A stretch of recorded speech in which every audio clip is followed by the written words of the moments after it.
Good morning friends. નવું unit ચાલુ કરીએ આપણે આજે, જેમાં ચેપ્ટર નંબર 5 સપુષ્પ વનસ્પતિની બાહ્યાકાર વિદ્યા. સપુષ્પ વનસ્પતિની બાહ્યાકાર વિદ્યા. હવે આપણે ચેપ્ટર સ્ટાર્ટ કરીએ એ પહેલાં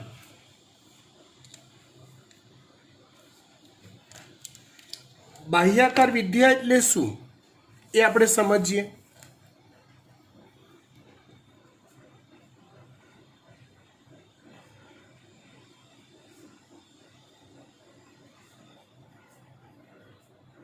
એટલે શું તો કે બાહ્ય રચના.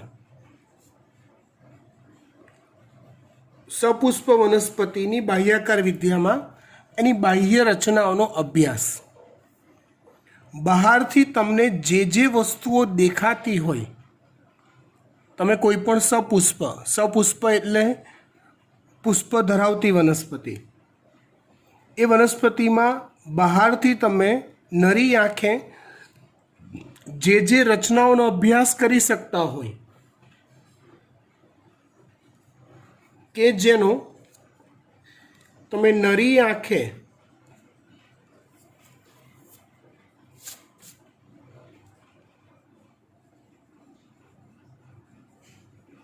અભ્યાસ કરી શકતા હો તેને બાહ્યાકાર વિદ્યા કહેવાય. એના અભ્યાસને બાહ્યાકાર વિદ્યા કહેવાય.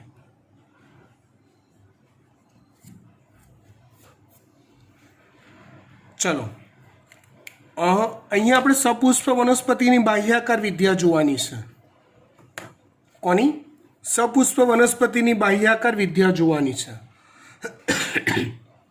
તો હું પહેલાં તમને એક લાક્ષણિક સપુષ્પ વનસ્પતિ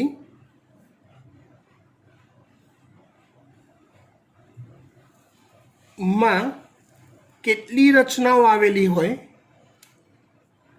એ ભાગને શું કહેવાય એની આપણે એક ચર્ચા કરી લઈએ. પ્રાઇમરી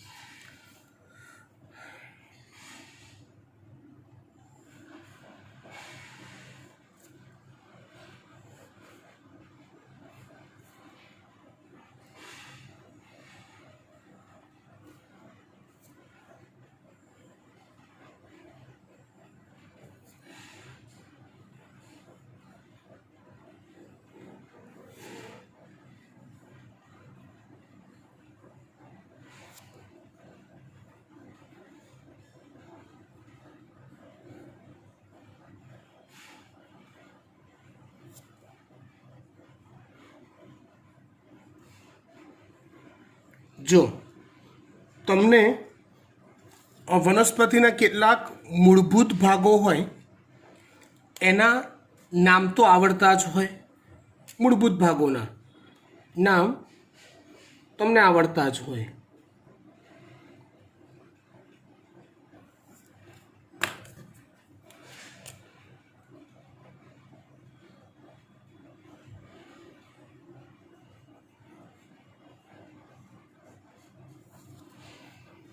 જો મૂળભૂત તમે નામ સમજો તો મુખ્ય બે ભાગ પડે.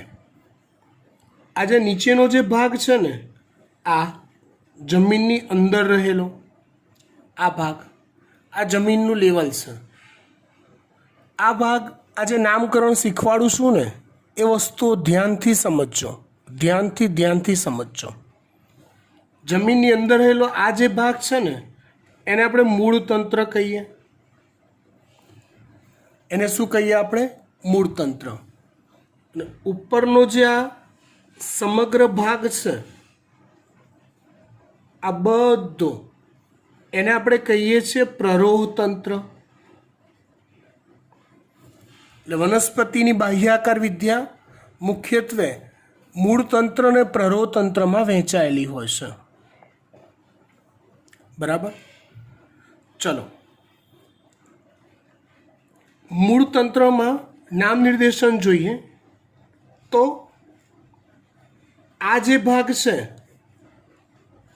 આ પહેલા વચ્ચેની આ ધરી લઈએ તો એનું મુખ્ય મૂળ છે. મુખ્ય મૂળ છે. આ છે એ મુખ્ય મૂળમાંથી ઉદ્ભવતી શાખા છે. આ છે એ શાખાઓમાંથી ઉદ્ભવતી ઉપશાખાઓ છે. આ મુખ્ય મૂળ એમાંથી ઉદ્ભવતી શાખાઓને ઉપશાખાઓ ભેગી મળીને મૂળ તંત્ર રચે છે.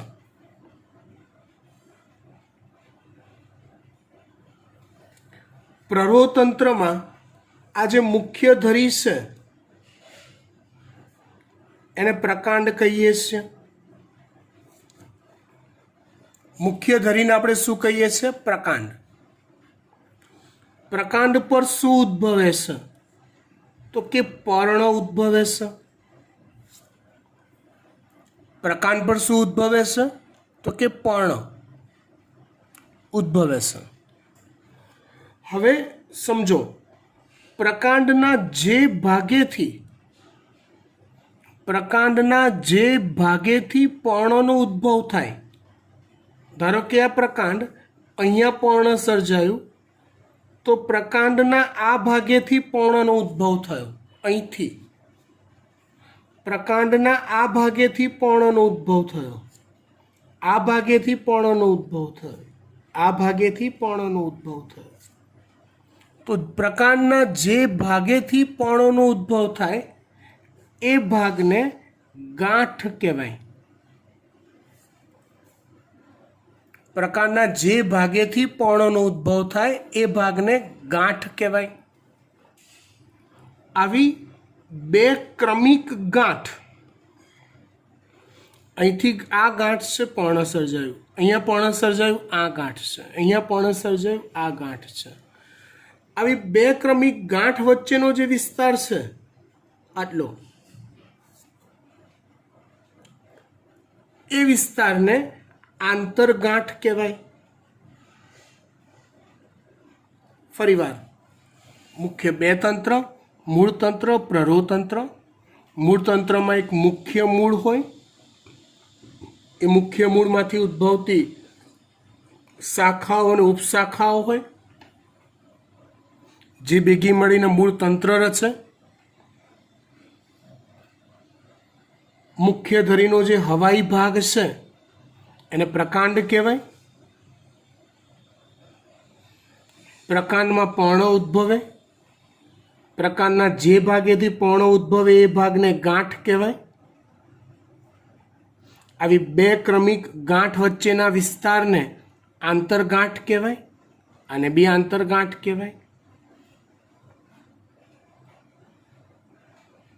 હવે મૂળનો ટોચનો ભાગ, આ ભાગ, મૂળનો ટોચનો ભાગ જે છે એને મૂલાગ્ર કહેવાય. એવી રીતે પ્રકાંડનો ટોચનો ભાગ જે છે આ, એને પ્રરોહાગ્ર કહેવાય. મૂળનો ટોચનો ભાગ મૂલાગ્ર, પ્રકાંડનો ટોચનો ભાગ પ્રરોહાગ્ર. મૂલાગ્ર અને પ્રરોહાગ્રમાં અગ્રકલિકા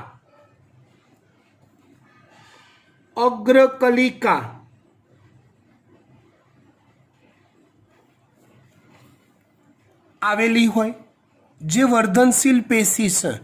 એટલે મૂળની વૃદ્ધિ આ દિશામાં થાય આમ, પ્રકાંડની વૃદ્ધિ આ દિશામાં થાય આમ, તેના માટે અગ્રકલિકાઓ જવાબદાર છે. ક્યાં આવેલી હોય?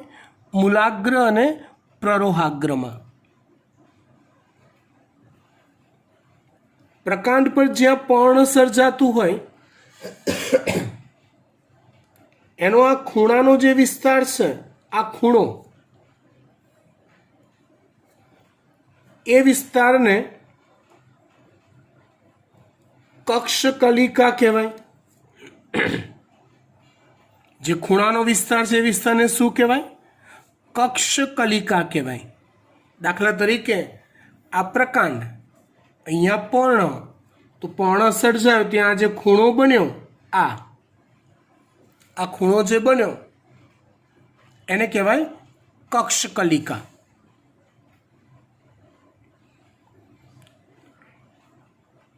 કક્ષકલિકાઓમાંથી પુષ્પનું નિર્માણ થાય. પુષ્પ પર ફળ, ફળમાંથી બીજનું નિર્માણ થાય. આટલી રચનાઓ સપુષ્પ વનસ્પતિમાં તમને બહારથી જોવા મળે. ઇન શોર્ટ, તમારે આ ચેપ્ટરમાં આટલી રચનાઓનો અભ્યાસ કરવાનો છે. કઈ કઈ રચનાઓનો અભ્યાસ કરવાનો છે? તો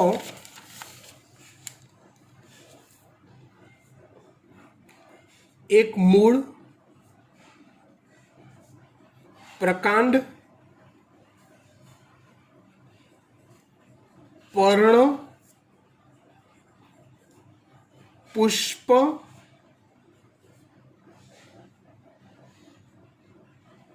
ફળ અને બીજ. આ 6 રચનાઓનો અભ્યાસ આખા ચેપ્ટરમાં છે. મૂળ, પ્રકાંડ, પર્ણ, પુષ્પ, ફળ, બીજ. કઈ 6 રચના? મૂળ, પ્રકાંડ, પર્ણ, પુષ્પ, ફળ, બીજ. સમજી ગયા? ડન. હવે આપણે સૌથી પહેલા શરૂઆત કરીએ મૂળથી.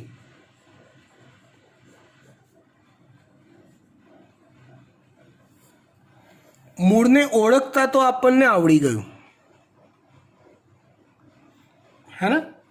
તમને આખી વનસ્પતિ તમારી નજર સામે મૂકી હોય, તમને કે બેટા આમાંથી મૂળ કયા, તો તમને મૂળ શોધતા આવડે?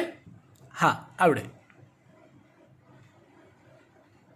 આપણને એમાંથી મૂળ શોધતા આવડી જાય.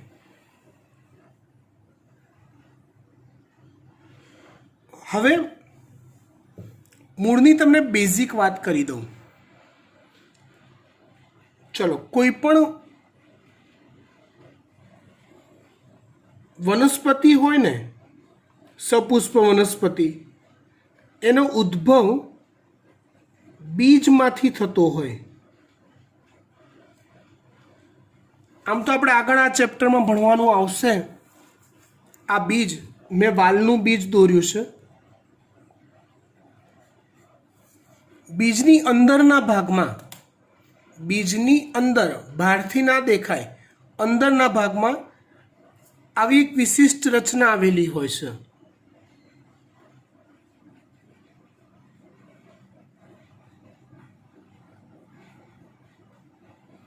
બીજની અંદરના ભાગમાં આવી એક વિશિષ્ટ રચના આવેલી હોય છે.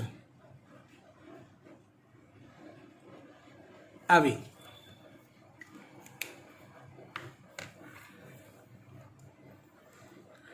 આ જે વિશિષ્ટ રચના છે, એને બીજની ગર્ભધરી કહેવાય છે. શું કહેવાય છે? બીજની ગર્ભધરી. તમે જુઓ, બીજને જમીનમાં વાવો ને એટલે થોડાક ટાઈમ પછી એમાંથી આખો છોડ તૈયાર થાય છે. તો એ જે છોડ તૈયાર થયો ને બેટા, એ છોડ આ ગર્ભધરી નામના ભાગમાંથી થાય છે તૈયાર. શેમાંથી તૈયાર થાય છે? આ ગર્ભધરી નામના ભાગમાંથી તૈયાર થાય છે, જે મેં અહીંયા લાલ કલરનો બનાવ્યો છે. એ બીજની ગર્ભધરીના કેટલાક ભાગ પડે.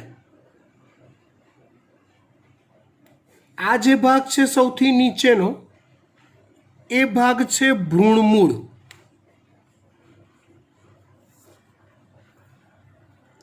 એ ભાગ છે ભ્રૂણમૂળ. એટલે વનસ્પતિમાં આ બીજની અંદરનો આ જે લાલ ધરી છે એ બીજનું ભ્રૂણ છે અથવા બીજનો ગર્ભ છે એવું કહેવાય. એટલે બીજનું ભ્રૂણ, એમાં આવેલું મૂળ એટલે એને કહેવાય ભ્રૂણમૂળ. ભ્રૂણ એટલે ગર્ભ. ટોચનો ભાગ જે છે એને કહેવાય છે ભ્રૂણાગ્ર. ટોચના ભાગને કહેવાય છે ભ્રૂણાગ્ર.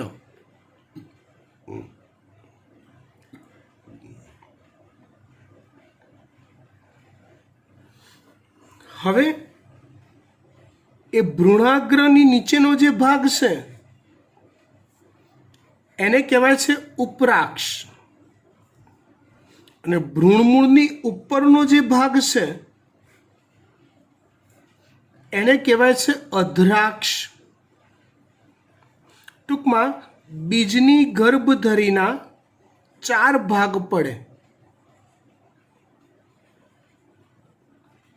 ભ્રૂણમૂળ સૌથી નીચેનો, ભ્રૂણાગ્ર, ઉપરાક્ષ, અધ્રાક્ષ. ભ્રૂણમૂળ, ભ્રૂણાગ્ર, ઉપરાક્ષ અને અધ્રાક્ષ. જે કોઈ પણ વનસ્પતિ દેહનું સર્જન થતું હોય, બીજને વાવો છો તો એ વનસ્પતિ દેહ આ ભાગમાંથી સર્જાતો હોય. શેમાંથી? આ ભાગમાંથી. મૂળ વિશેની બેઝિક વાત કરું તો સામાન્ય રીતે જે મૂળ હોય ને એ ભ્રૂણમૂળમાંથી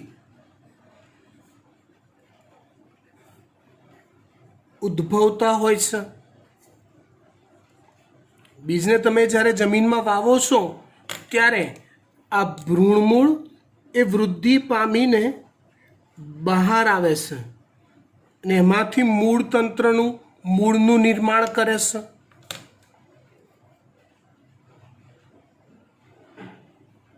એટલે સામાન્ય રીતે મૂળ ભ્રૂણમૂળમાંથી ઉદ્ભવતા હોય છે. આવા મૂળ કેવા હોય તો કે આવા મૂળ ઉદ્ભવે, વિસ્તરણ પામે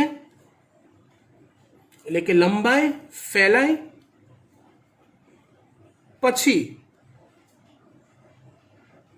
તે મુખ્ય મૂળમાં ફેરવાય.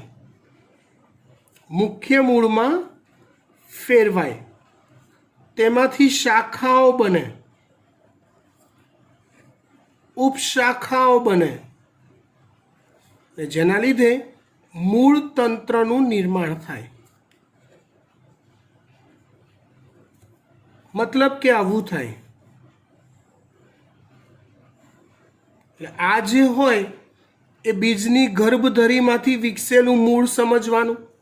મુખ્ય મૂળ, એમાં આવી શાખાઓ બને. એ શાખાઓમાં જે પહેલી શાખા નીકળી મુખ્ય મૂળમાંથી એને પ્રાથમિક મૂળ કહેવાય. એ પ્રાથમિક મૂળમાંથી જે બીજી શાખાઓ નીકળી એને દ્વિતીયક મૂળ કહેવાય.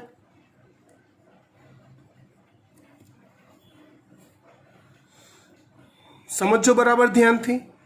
મૂળ સામાન્ય રીતે ક્યાંથી ઉદ્ભવતા હોય તો કે ભ્રૂણ મૂળમાંથી ઉદ્ભવતા હોય. ક્યાં હોય ભ્રૂણ મૂળ? તો કે બીજમાં, બીજની ગર્ભધરીમાં આવેલા હોય. એમાંથી મૂળ વિસ્તરણ પામીને વિકસે, આવું બને.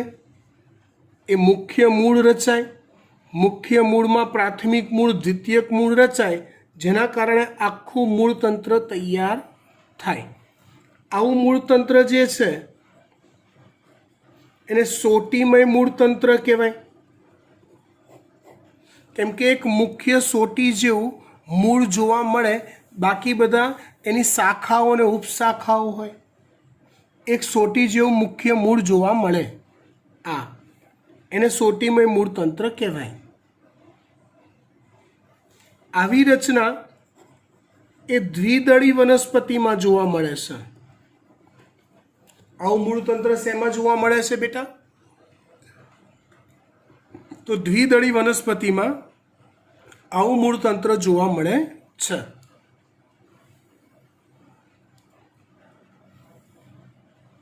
હવે એકદળી વનસ્પતિમાં શું થાય સમજો.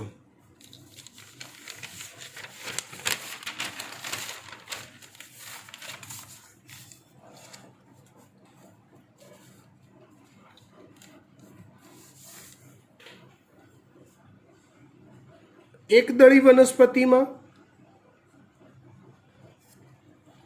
ભ્રૂણમૂળમાંથી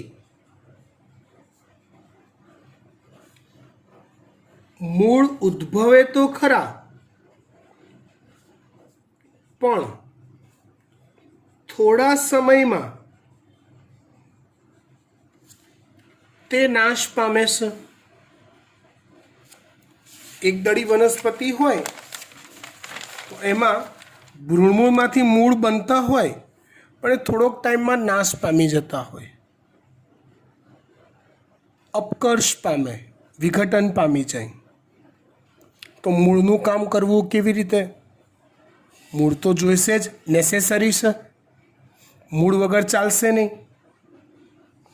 તો એ નાશ પામ્યા પછી બીજા ભાગોમાંથી આ ભ્રૂણાગ્ર, ઉપરાક્ષ, અધ્રાક્ષ જેવા ભાગોમાંથી મૂળ ઉદ્ભવતા હોય છે. અને આ મૂળ આવા તાંતણા જેવા હોય છે, આવા જેમાં કોઈ મુખ્ય મૂળ ના હોય. આવું બધા આવા તાંતણા જ હોય. તો આવા મૂળને તંતુમય મૂળ કહેવાય છે.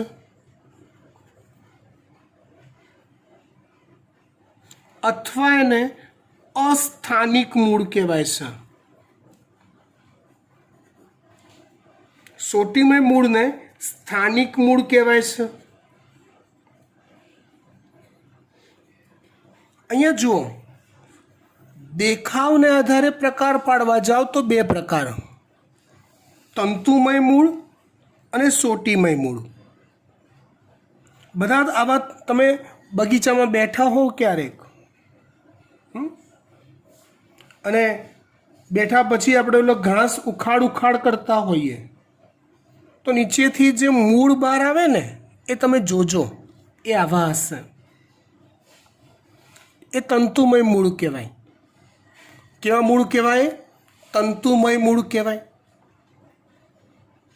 જ્યારે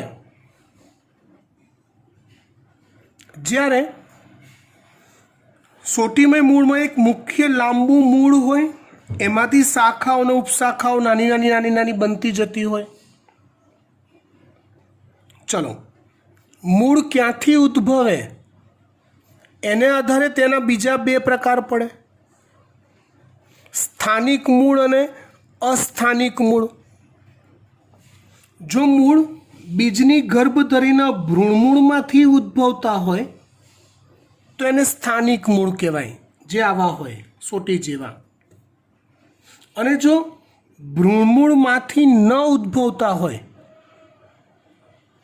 એ સિવાયના કોઈ પણ ભાગમાંથી ઉદ્ભવે, સમજો પ્રકાંડમાંથી, પ્રકાંડની ગાંઠમાંથી, ગમે ત્યાંથી મૂળ ઉદ્ભવતા હોય, ભ્રૂણમૂળ સિવાયના કોઈક ભાગમાંથી ઉદ્ભવતા હોય, તેવા એવા મૂળને અસ્થાનિક મૂળ કહેવાય છે.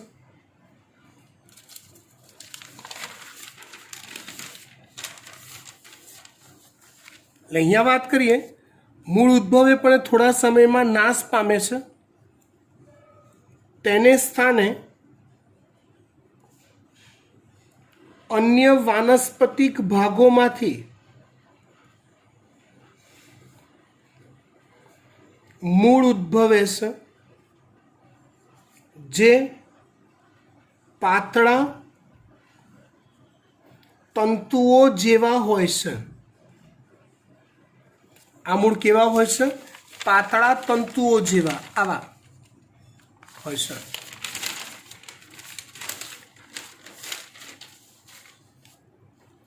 ટૂંકમાં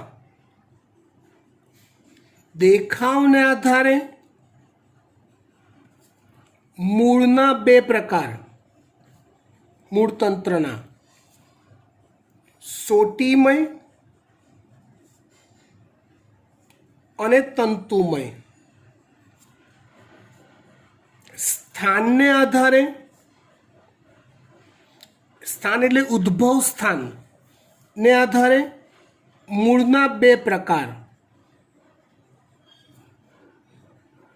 સ્થાનિક મૂળતંત્ર અને બીજું અસ્થાનિક મૂળતંત્ર. સ્થાનિક મૂળ એટલે શું? તો કે બીજની ગર્ભધરીના ભ્રૂણમૂળમાંથી ઉદ્ભવતા એને સ્થાનિક મૂળ કહેવાય. અને અસ્થાનિક મૂળ એટલે ભ્રૂણમૂળ સિવાયના કોઈ ભાગમાંથી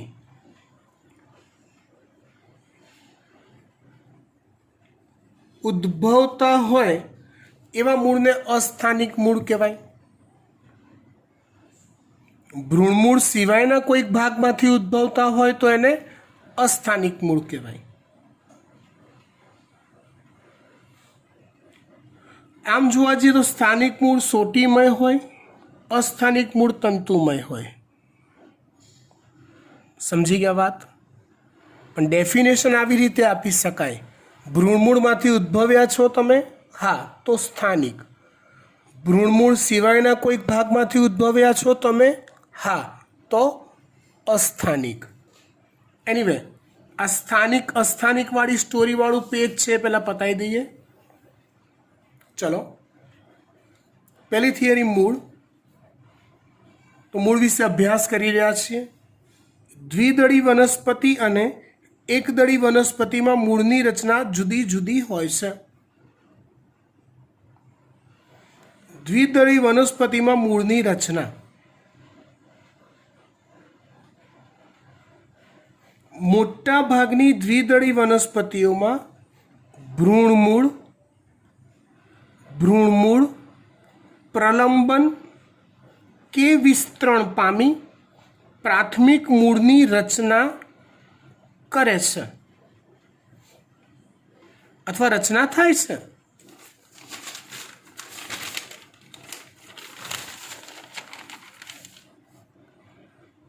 આનું પ્રલંબન કે વિસ્તરણ થઈ પ્રાથમિક મૂળનું નિર્માણ થાય છે, જે જમીનની અંદર વૃદ્ધિ પામે છે. ખબર પડી ગઈ? આ પ્રાથમિક મૂળમાંથી શાખાઓ અને ઉપશાખાઓ ઉદ્ભવે છે, જે દ્વિતીયક અને તૃતીયક મૂળ તરીકે ઓળખાય છે. પ્રાથમિક મૂળ તેની શાખાઓ અને ઉપશાખાઓ ભેગી મળી સોટીમય મૂળતંત્રનું નિર્માણ કરે છે.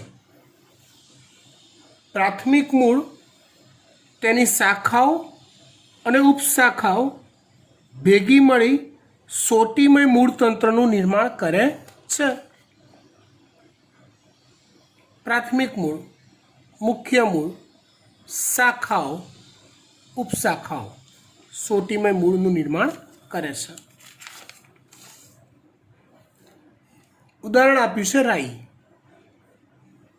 રાઈ વઘારમાં નાખીએ ને રાઈ. હો, એકદળી વનસ્પતિમાં મૂળની રચના.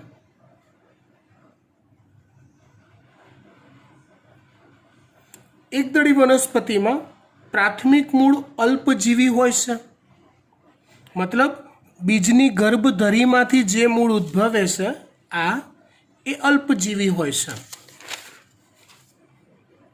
તે નાશ પામે પછી તેની જગ્યાએ તંતુ જેવા ઘણા બધા મૂળ ઉદ્ભવે છે. આ મૂળ પ્રકાંડના તલ ભાગેથી ઉત્પન્ન થાય છે અને તંતુમય મૂળતંત્રનું નિર્માણ કરે છે. શેનું નિર્માણ કરે છે? તંતુ. અહીંયા ચોપડીમાં પ્રકાંડનો તલભાગ જ આપ્યો છે, પણ આ મૂળ ઘણી બધી જગ્યાએથી ઉદ્ભવતા હોય છે. બરાબર? દાખલા તરીકે ઘઉં, ઘાસ અને મોન્સ્ટેરા એવી જાતો છે જેમાં તંતુમય મૂળ જોવા મળે છે. વડ જેવી કેટલીક વનસ્પતિઓમાં ભ્રૂણમૂળ સિવાયના ભાગેથી મૂળ વિકાસ પામે છે. આવા મૂળને અસ્થાનિક કે આગંતુક મૂળ કહે છે. દાખલા તરીકે વડમાં ઓલી લટકવાની વડવઈઓ આવે છે, તમે જોયું હોય તો.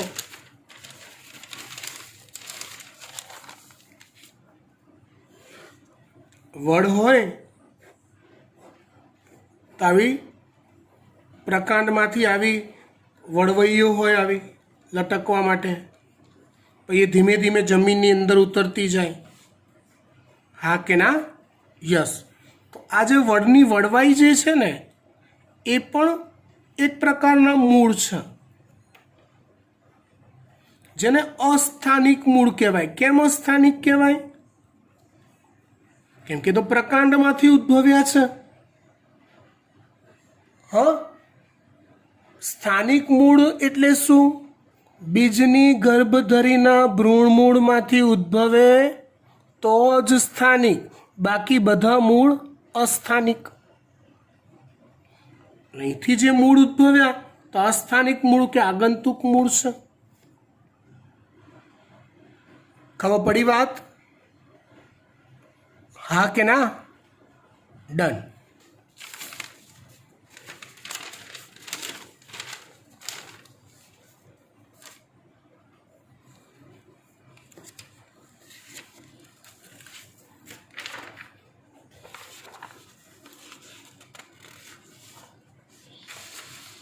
ચલો, ત્યાર પછી આપણે વાત કરીએ મૂળતંત્રના મુખ્ય કાર્યો. મૂળતંત્રના મુખ્ય કાર્યો આ તો આવડે, આવું નહીં ચલાવતો હોય ચાલશે. જમીનમાંથી પાણી અને ખનિજ દ્રવ્યોનું શોષણ. પાણી અને ખનિજ દ્રવ્યોનું શોષણ મૂળતંત્ર કરે છે. વનસ્પતિના અન્ય ભાગોને જકડી રાખવા, મતલબ પ્રકાંડ પર્ણ બધું ટકાટક ટકી રહે છે, કારણ કે મૂળ જમીનની અંદર જઈ અને જડતાપૂર્વક આખું બેલેન્સ રાખે છે, બાકીના ભાગોને જકડી રાખે છે. પોષક દ્રવ્યોનો સંગ્રહ. વનસ્પતિ દ્વારા તૈયાર થયેલો જે ખોરાક છે એ ખોરાક પૈકી ઘણા ખરા ખોરાકનો સંગ્રહ મૂળમાં થાય છે, તો પોષક દ્રવ્યોનો સંગ્રહ કરવાનું કામ કરે છે. વૃદ્ધિ નિયામકોનું સંશ્લેષણ. એકચ્યુઅલી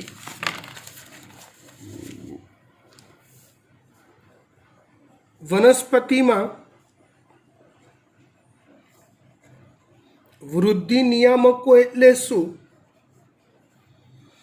તો સાદી ભાષામાં એને વનસ્પતિના વૃદ્ધિ અંતઃસ્ત્રાવો કહેવાય છે. સાદી ભાષામાં એને શું કહેવાય છે? વનસ્પતિના વૃદ્ધિ અંતઃસ્ત્રાવો.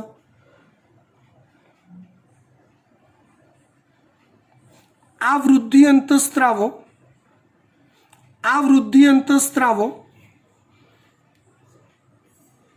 એ વનસ્પતિની વૃદ્ધિ અને વિકાસ પર અસર દર્શાવે છે. આ વૃદ્ધિ અંતઃસ્ત્રાવ વનસ્પતિની વૃદ્ધિ અને વિકાસ પર પોતાની અસર દર્શાવે છે.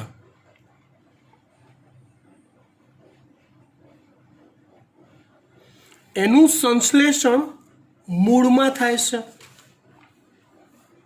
સંશ્લેષણ એટલે નિર્માણ, પ્રોડક્શન ક્યાં થાય છે? મૂળમાં થાય છે. ડન. ચલો, ત્યાર પછી વાત કરીએ મૂળના પ્રદેશો. વાત કરીએ આપણે મૂળના પ્રદેશો. ચોપડીમાં આપેલી વિગત ફટ ખબર પડી જશે. થોડુંક આપણે વધુ સારું સમજી લઈએ.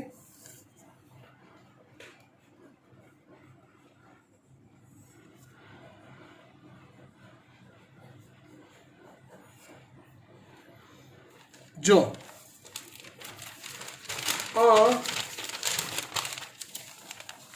મૂળના વિવિધ ભાગના પ્રદેશો જાણવા માટે મૂળનો જે ટોચનો ભાગ છે, આ ભાગ આટલો, એ ભાગનો ઊભો છેદ લેવામાં આવે છે. આમ આમ આમ આમ કટ કરવામાં આવે છે અને ઊભો છેદ લઈ માઇક્રોસ્કોપમાં એનો અભ્યાસ કરવામાં આવે છે, તો મૂળના વિવિધ પ્રદેશો જાણી શકાય. તો મૂળના વિવિધ પ્રદેશો જાણી શકાય. જો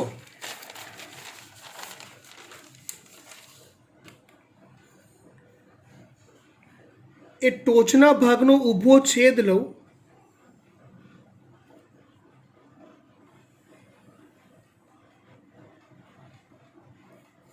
તો ઊભા છેદમાં નીચે આવા કેટલાક વિશિષ્ટ કોષોનો સમૂહ આવેલો હોય જેને વર્ધનશીલ પ્રદેશ કહેવાય છે. સમજો બરાબર, કયો પ્રદેશ કહેવાય છે? વર્ધનશીલ પ્રદેશ.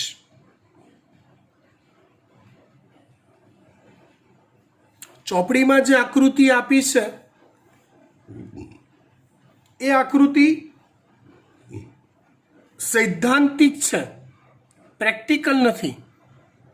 સાચીકડી આકૃતિ નથી આપી, એક આર્ટિફિશિયલ દોરીને બનાવેલી છે. એક ભાગ મૂળના સૌથી ટોચના ભાગે જેને વર્ધનશીલ પ્રદેશ કહેવાય, આ જે વર્ધનશીલ પ્રદેશ છે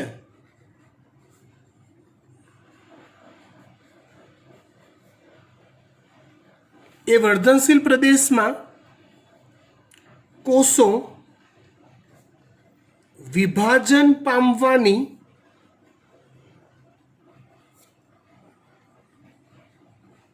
ક્ષમતા ધરાવતા હોય છે.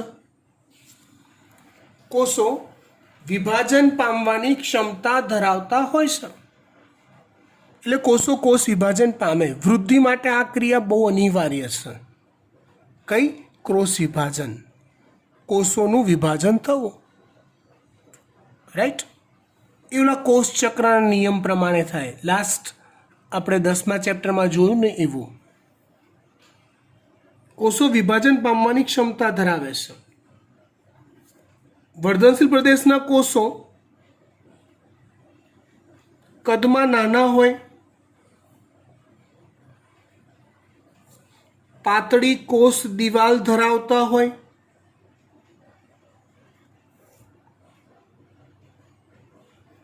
ઘટ્ટ જીવરસ ધરાવતા હોય. વર્ધનશીલ પ્રદેશના કોષો કેવા? કદમાં નાના, પાતળી કોષ દિવાલ ધરાવે, ઘટ્ટ જીવરસ ધરાવે. કયો પ્રદેશ? વર્ધનશીલ પ્રદેશ. આ કોષોમાં કોષ વિભાજન થતું જાય એ મૂળ વૃદ્ધિ પામતા જાય. આ કોષોમાં કોષ વિભાજન થતું જાય તેમ તેમ મૂળ વૃદ્ધિ પામતા જાય.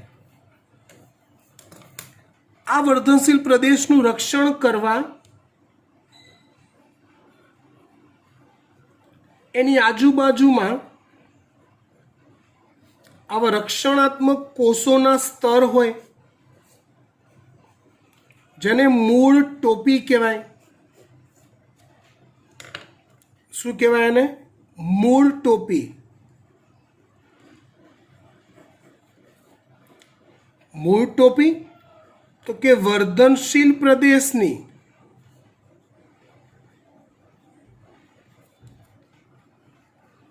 ઘેરીને આવેલો કોષોનો વિસ્તાર. આ કોષો કોષ વિભાજન ના પામી શકે પણ એ કામ કરે છે કોનું? કયું?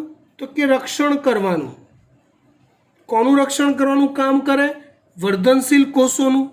એનું રીઝન છે ભાઈ, જો અહીંયા કોષ વિભાજન પામતા પામતા મૂળ જમીનમાં વૃદ્ધિ પામતું જાય અને એમાં જો આ વર્ધનશીલ કોષો નાશ પામી ગયા તો કોઈ બબાલ થઈને એમાં તો મૂળની વૃદ્ધિ અટકી જાય.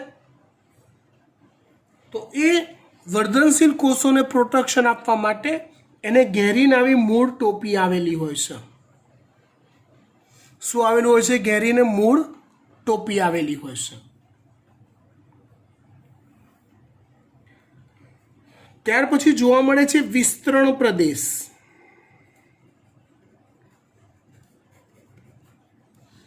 વર્ધનશીલ કોષો જેમ જેમ વિભાજન પામતા જાય તેમ તેમ તેની નજીકના જે કોષો છે એ વિસ્તરણ પામતા જાય. વિસ્તરણ પામવું એટલે શું? તો કે કદમાં અને જીવરસના જથ્થામાં અનેક ગણો વધારો કરવો.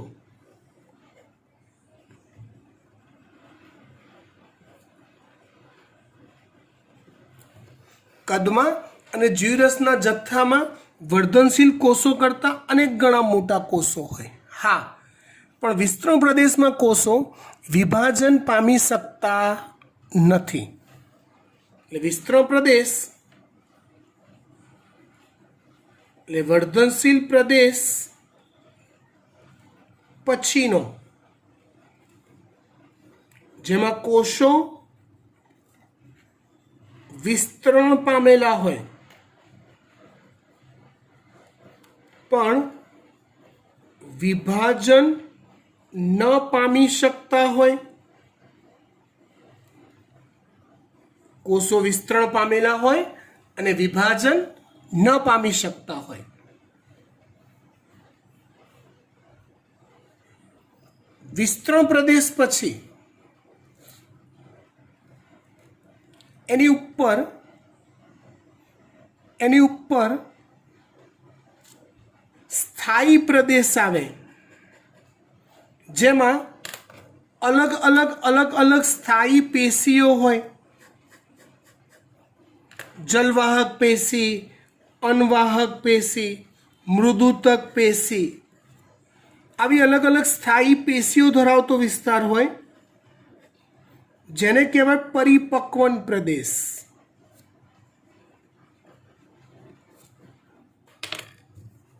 તમને એકતા મેમે એક વ્યાખ્યા શીખવાડી હશે.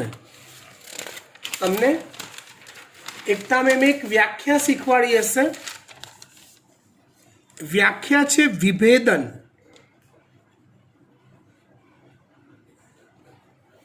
વિભેદન એટલે શું? તો કે કોષ પોતાના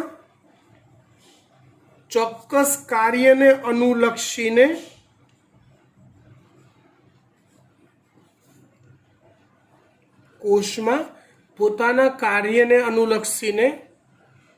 થતા પરિવર્તનને વિભેદન કહે છે.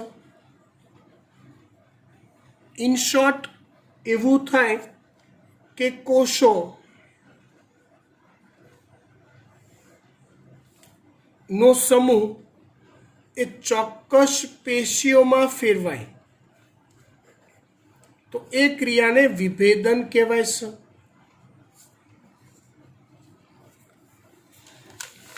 આખી ઘટના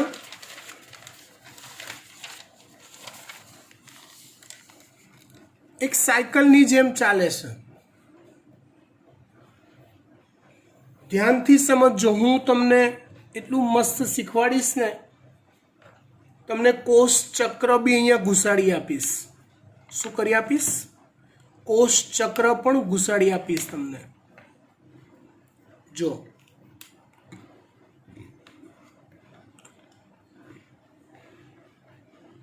વર્ધનશીલ કોષો કોષ વિભાજન કરે. સમજો હો, આ વર્ધનશીલ કોષો કોષ વિભાજન કરે, નવા કોષો બનાવે.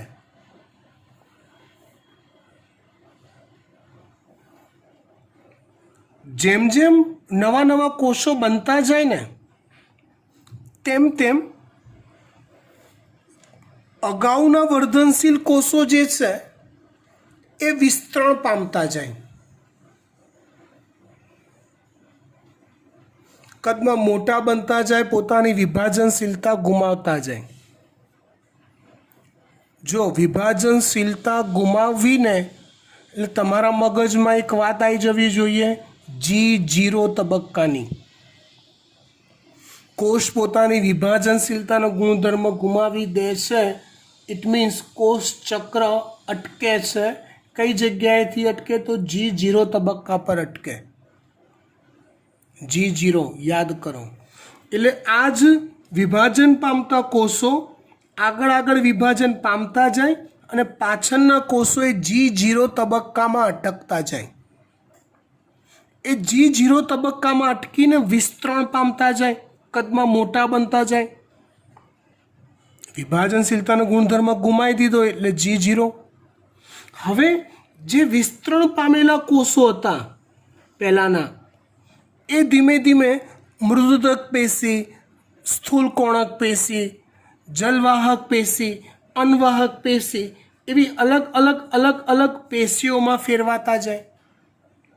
ઇન શોર્ટ હું શું કહેવા માગું છું કહું, આ મૂળ ગમે તેટલી લાંબી વૃદ્ધિ કરે ને, ધારો કે આ મૂળ અહીંયા છે ને ભાઈ, એની જગ્યાએ વૃદ્ધિ પામીને આટલું મોટું થઈ ગયું લો,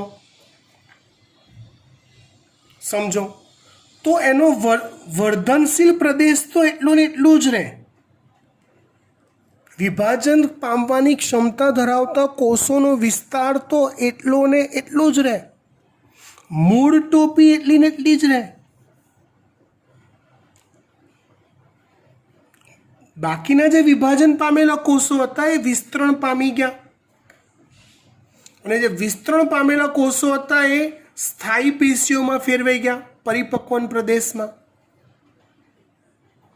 ઇન શોર્ટ, મૂળ ગમે તેટલું લાંબુ થાય, વર્ધી પ્રદેશ આટલો જ રહે, વિસ્તરણ પ્રદેશ આટલો જ રહે, બાકીનું બધું સ્થાયી પ્રદેશ અથવા પરિપક્વન પ્રદેશમાં ફેરવાતું જાય.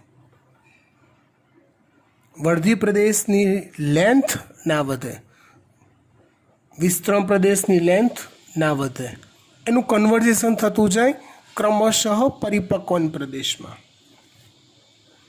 એ પરિપક્વન પ્રદેશમાંથી આવા વાળ જેવા તંતુઓ ઉદ્ભવતા હોય છે મૂળમાં, જેને મૂળ રોમ કહેવાય છે, જે જમીનમાંથી પાણી અને ખનિજ ક્ષાર વગેરેનું શોષણ કરવામાં મદદરૂપ થતા હોય છે.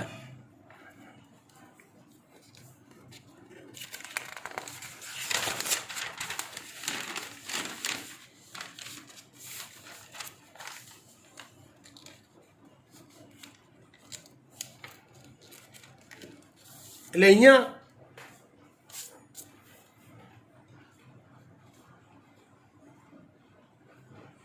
વિસ્તરણ પ્રદેશના કોષો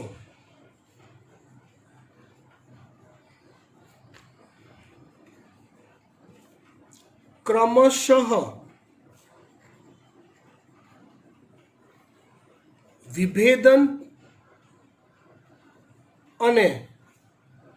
વિભેદન પામી પરિપક્વ થઈ સ્થાયી પેશીઓમાં ફેરવાય છે.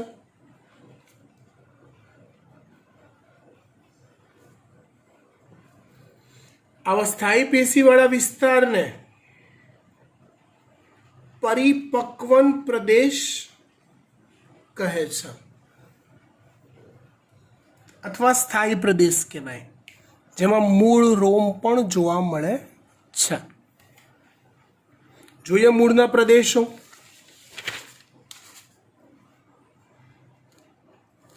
મૂળ ટોપી, તો કે મૂળ તેની ટોચના ભાગે ટોપચા જેવી, ટોપચું એટલે દાખલા તરીકે આ પેન છે, આ રે પેન, આ રે, તો આ એનું ટોપચું કહેવાય, બરાબર.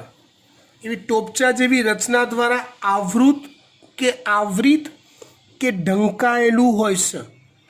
આ ભાગને મૂળ ટોપી કહે છે, જે વર્ધનશીલ પ્રદેશના રક્ષણનું કાર્ય કરે છે.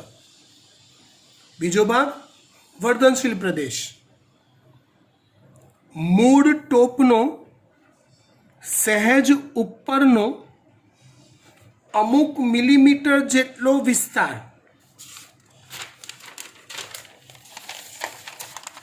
મૂળ ટોપનો સહેજ ઉપરનો અમુક મિલીમીટર સુધીનો વિસ્તાર